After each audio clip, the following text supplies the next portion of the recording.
ఈ విధంగా మీరు సభా సమయాన్ని వృధా చేసుడు ఇది చాలా పొరపాటు. హరీష్ రావు గారు మీరు చాలా సీనియర్ శాసనసభ్యులు. హరీష్ రావు గారు మీరు చాలా సీనియర్ శాసనసభ్యులు. మంత్రి పదవి కూడా చేసిండు, మీరు ఎల్ఏ మినిస్టర్ కూడా చేసిండు. మినిస్టర్ లేనప్పుడు చేయనికే వీలుండదు. రేవూరి ప్రకాష్ రెడ్డి గారు సార్ సీనియర్ శాసనసభ్యులు హరీష్ రావు గారు గవర్నర్ గారు అనుమతి ఇచ్చిన తర్వాత ఏసీబీ టేకప్ చేసిన తర్వాత హౌస్లో చర్చించే అంశమే ఉత్పన్నం కాదు సార్. కానీ ఇష్యూను డైవర్ట్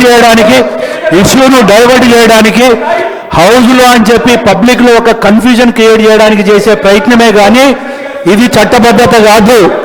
ఒకసారి కేసు ఏసీబీ పోయిన తర్వాత గవర్నర్ గారు అనుమతి ఇచ్చిన తర్వాత శాసనసభలో చర్చించే అంశమే రాదు అని చెప్పి మీ ద్వారా సభ్యులకు నేను రిక్వెస్ట్ చేస్తున్నాను సార్. గౌరవ మంత్రి గారు, government bill now I will take up. Telangana Bhubharati records bill. మంత్రి గారు. అధ్యక్ష ధన్యవాదాలు. ఏదైతే 17th నాడు 18th నాడు ఈ సభలో రాష్ట్రాల్లో ఉన్న లక్షలాది మంది రైతన్నలకి, భూములున్న రైతులకి ఒక భరోసా కల్పించే దాంట్లో భాగంగా సాధించుకున్న తెలంగాణ రాష్ట్రంలో ఆనాటి ప్రభుత్వంలో ధరణి ద్వారా కానీ 2020 చట్టం ద్వారా కానీ ఏదైతే రైతుల ఇబ్బంది కలిగిందో, ఏదైతే నష్టం కలిగిందో దాన్ని 2024 భూభారతి తెలంగాణ చట్టం ద్వారా సవరించే అంశాన్ని తమర అనుమతితో 17వ తారీఖు ఈ నెల ఇదే సభలో బిల్లు ప్రవేశపెట్టడం జరిగింది. అధ్యక్ష, ఆ రోజు కొన్ని అంశాలు మీ ద్వారా ఈ సభలో ఉండే సభ్యులతో పాటు రాష్ట్రంలో ఉండే లక్షలాది మంది భూములున్న రైతన్నలకు అభద్రతలో ఏదైతే ఉన్నారో వారికి ఒక భరోసా కల్పించే ఈ కొత్త చట్టాన్ని, ఈ దేశానికే ఒక రోల్ మోడల్గా ఉండే చట్టాన్ని తేవటం జరిగింది. అధ్యక్ష, దాంట్లో మొన్న కొన్ని అంశాలు తమ ముందు ఉంచలేకపోయాను. అధ్యక్ష, ఈ దేశానికి కానీ మన రాష్ట్రానికి కానీ సంబంధించి ఒక్కసారి గత చరిత్రను పరిశీలిస్తే భూమి కోసం, భుక్తి కోసం వేలాది పీడిత రైతులు, కూలీలు పాల్గొన్న తెలంగాణ సాయుధ పోరాటం చరిత్రలో చరిత్రాత్మకంగా ఘట్టం. అధ్యక్ష, అదే రకంగా ఈ ఘట్టానికి, ఈ ఉద్యమానికి ప్రధానమైన కారణం నిజాం కాలం నాటి భూ సమస్యలు, నిజాం సంస్థానంలోని ఉద్యోగులు, జాగీర్దారులు, దేశముఖులు, దేశ పాండ్యులు లాంటి భూస్వాములంతా అధికార దర్పంతో, ఆనాటి ప్రభుత్వం ఏదైతే అధికార దర్పంతో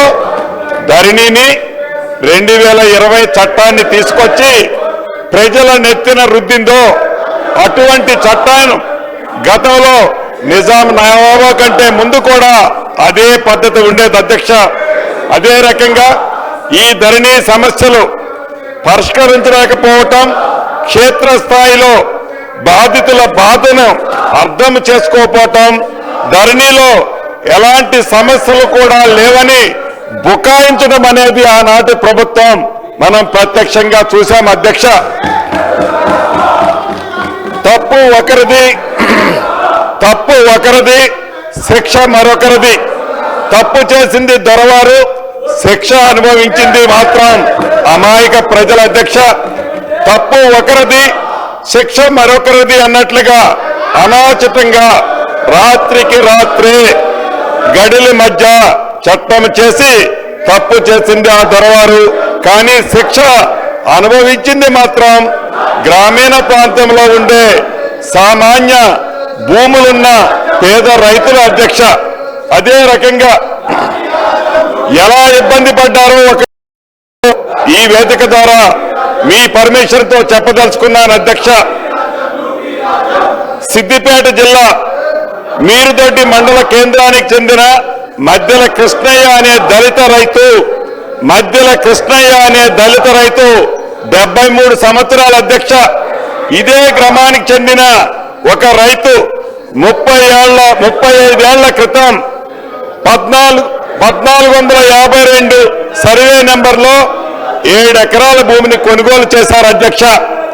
ధరణి వచ్చిన తర్వాత 35 ఏళ్ల క్రితం కొన్న భూమి ఏదైతే ఉందో, పొజిషన్లో ఏదైతే ఉన్నారో దాన్ని ఈ ధరణి కారణంగా ఆ భూమిలో ఉన్న రికార్డులన్నీ తారుమారయ్యాయి అధ్యక్ష. ఆ కారణం చేత జనవరి 22వ తారీఖు 2023 నాడు మధ్యల కృష్ణయ్య గారు 73 సంవత్సరాల వయసున్న మధ్యల కృష్ణయ్య గారు ఆ బాధను తట్టుకోలేక ఆత్మహత్య చేసుకున్నారు అధ్యక్ష.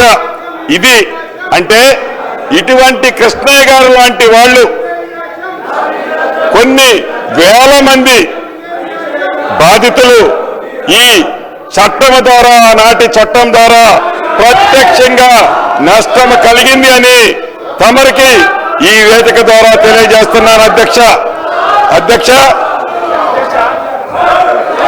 మనం చిన్నప్పుడు చదువుకున్నాం. ఒక పెట్ట కథ మీకు చెప్పాల్సిన అవసరం ఉంది అధ్యక్ష. 2 పిల్లులు రొట్టె కథ ఈ ధరణిలో ఉంది. ఏదైతే 2 పిల్లుల మధ్య ఒక రొట్టె కథ గ్రామీణ ప్రాంతాల్లో కథలుగా చెప్పుకుంటారు అధ్యక్ష. ఆ కథ ఏంటంటే, ఒక రొట్టె ముక్క, 2 రొట్టె ముక్కలు ఉంటాయి అధ్యక్ష. ఆ రొట్టె ముక్కలో ఒక పిల్లి ఆ సైజ్ ఎక్కువ ఉందని, ఇంకొక పిల్లి ఈ సైజ్ ఎక్కువ ఉందని కోతి పంచాయతీ చేస్తుంది అధ్యక్ష. చివరికి 2 పిల్లుల్ని కాదని ఆ 2 రొట్టె ముక్కలని ఆ కథలో కోతి తిన్నట్లే ఈ ధరణి కాన్సెప్ట్ ని పెట్టి తెలంగాణ రాష్ట్రంలో ఉండే దళిత, గిరిజన, మైనారిటీ, బీసీల వేలాది ఎకరాల భూములని ఆనాటి పెద్దలు కోతి సామెతలాగానే తన్నుకుపోయారు అధ్యక్ష. ఈ ధరణిని పెట్టి అదే రకంగా ఇటు రాష్ట్రంలో అటు దేశంలో 2014 ముందు కాంగ్రెస్ ప్రభుత్వం తీసుకొచ్చిన రెవెన్యూ చట్టాలు, సంస్కరణలు రైతాంగానికే కాకుండా యావత్ ప్రజానికానికి ఎంతో మేలు చేశాయని చెప్పడానికి గర్వపడుతున్నాను అధ్యక్ష. అదే నిబద్ధత, అదే ఆశ, అదే ఆశయాలతో ప్రతిష్టాత్మకంగా ప్రవేశపెట్టిన ఈ భూభారతి 2024 రెవెన్యూ చట్టం నిజమైన ప్రజల చట్టం. అక్షరాల భూమి ఉన్న ప్రతి ఒక్కరికి ఇది చుట్టం అధ్యక్ష. అంతేకాదు, దేశ చరిత్రని సరికొత్త సంస్కరణలతో లిఖించిన 3 వ్యక్తుల గురించి ఇక్కడ చెప్పుకోవాలి అధ్యక్ష. అదృష్టవశాత్తు ఈ సంస్కరణలన్నీ చేసింది తెలంగాణ బిడ్డలే కావటం మరొక విశేషం. భూ కమతాల పరిమితి చట్టం తెచ్చిన నాటి ముఖ్యమంత్రి, తెలుగు ప్రధాని శ్రీ పివి నరసింహారావు గారు